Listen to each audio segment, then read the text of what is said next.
Hi everyone, I have a tutorial for you today. It's going to be an earring project. These little cuties, right angle weave. Um, there's also a variation that I did. I have two of them hooked together, so sorry. There you go, if you can see that. These ones are using 4mm pearls on maybe an inch of chain, and I just use these kind of ball, I don't even know what you call them. I shouldn't know what they call them. These little stud hooks as opposed to the usual earring hooks. Yeah, and these ones use the 4mm bicones. Okay, so for this project you're going to need 12 4mm bicones. I have about 18 inches of fire line here to coordinate with my bicone color. This is a 2-needle right angle weave project, so you'll need a needle threaded onto each end of your fire line. So like that. And obviously a pair of earring hooks and 2 jump rings. So let's get started. First, I hope you can see what I'm doing. You pick up 4 of the bicones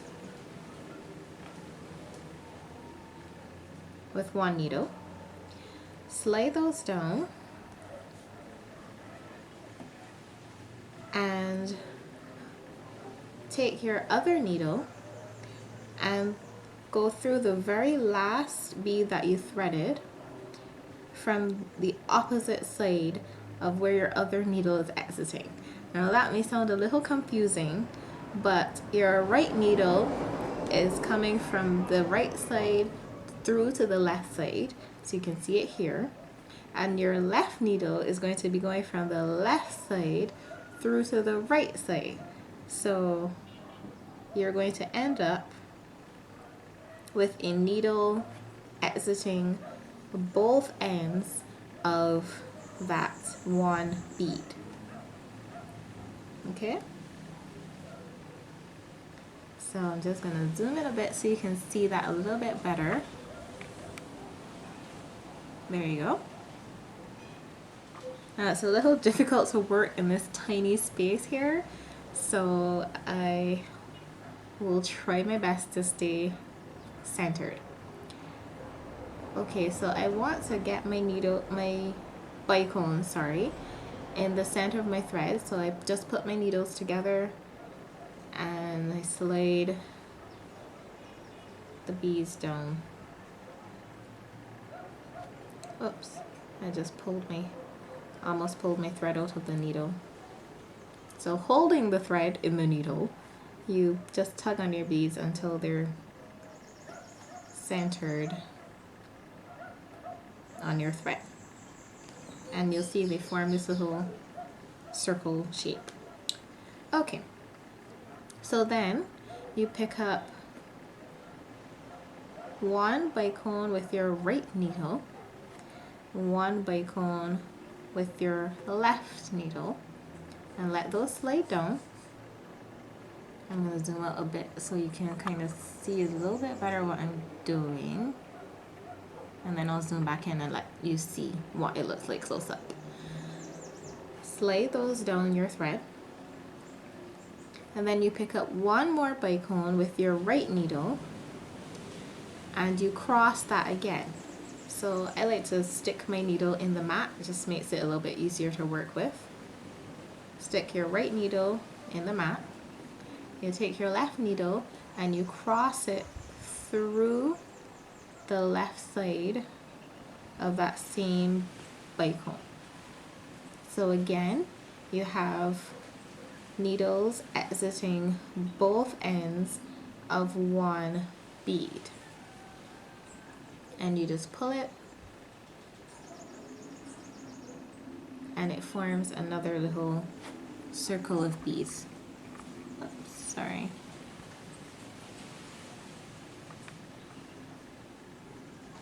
You see that there. Okay, so let's do it again.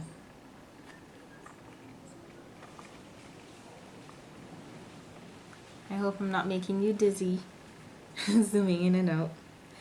So then one more time, you pick up a bicone on your right needle, a bicone on your left needle. You let those slide down.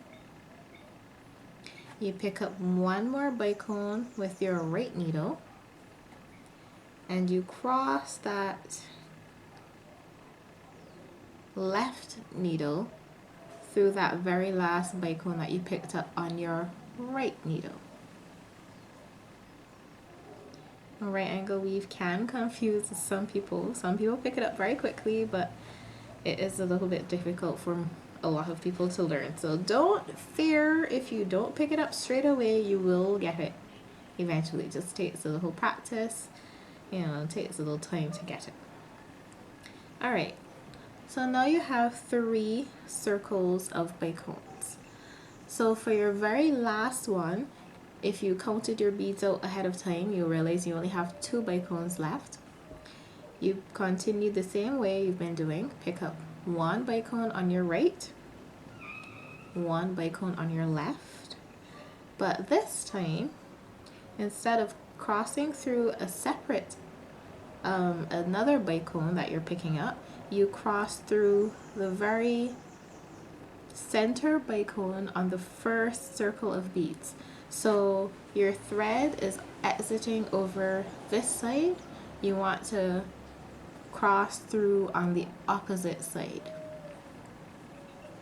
So you take your right needle with that bicone and you go through the right side of the center bicone.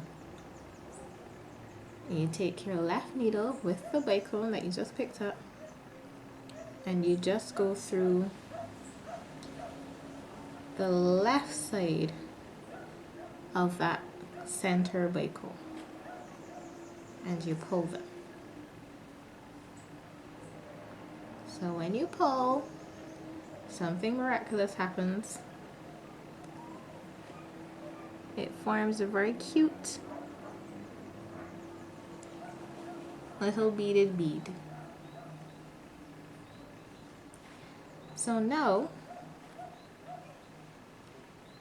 you want to reinforce this little beaded bead because it's very loose. It's very loose and squishy and it's not going to hold up to anything just like that. So your threads are now exiting this 1 bicone here in the center.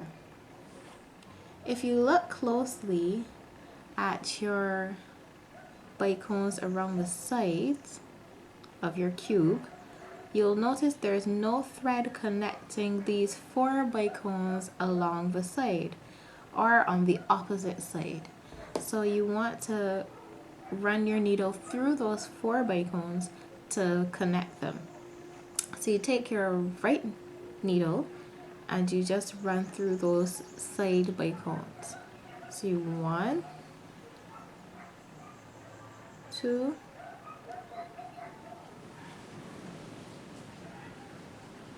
3, 4, and you just go back through the first one again. 5. Okay? So you do that 5 times. Then you do the same thing with your left needle. I'm right-handed, so it's a little difficult for me to work with my left hand. I usually switch sides, but I don't want to confuse you, so I will try to do it this way. So 1,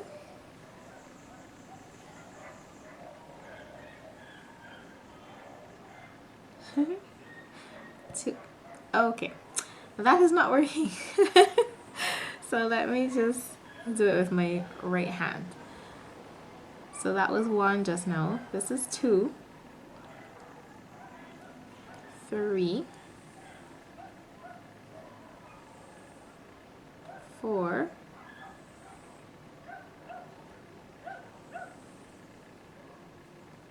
and then you run back through the first one. 5.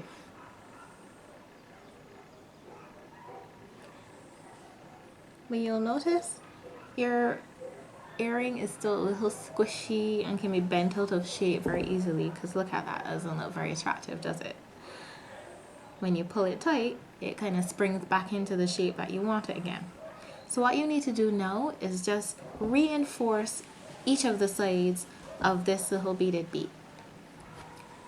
And that will give it enough strength to hold up its own shape, and it will look very pretty.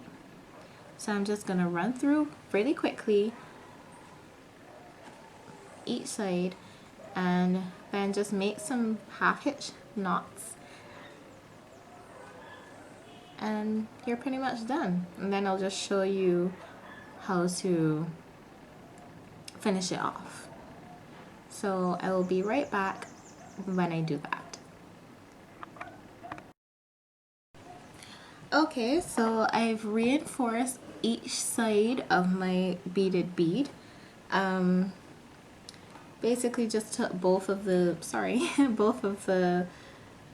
needles and ran them around each ring of beads on each of the different sides and pulled it really tight, and make sure you get, you know, good tight grip on your thread, and made some half hitch knots and wove my thread back into the beads. So what I want to do now is just trim my thread, and do that very carefully.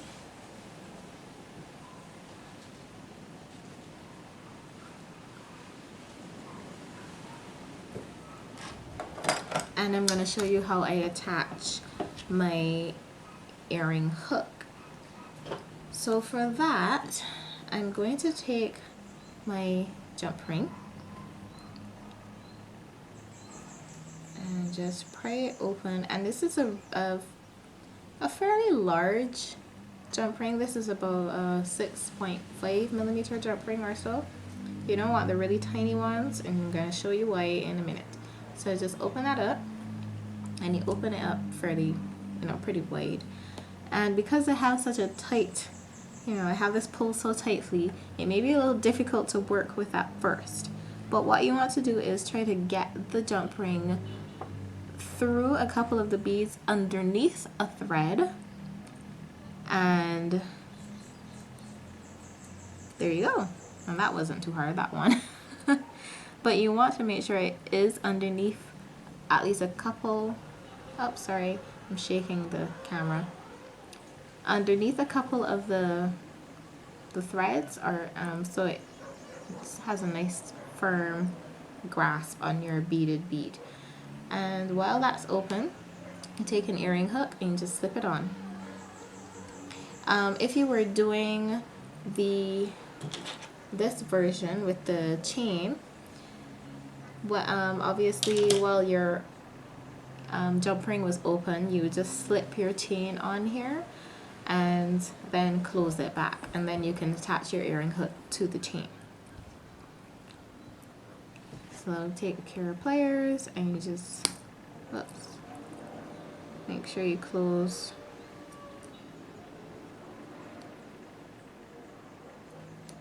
your jump ring really tightly. Don't want your thread slipping through that open jump ring. And there you go. A very cute earring. And let me just do the same thing on the other one. Now I've done these same earrings in different sizes. I've used 6 millimeter fire polish. You don't have to stick with pearls or bicones. You can use fire polish as well. And I've tried any round bead really, so drucks, pearls. You can try it with any of those. Oops, sorry, I forgot to put my hook on. As well as the bicones. Yeah.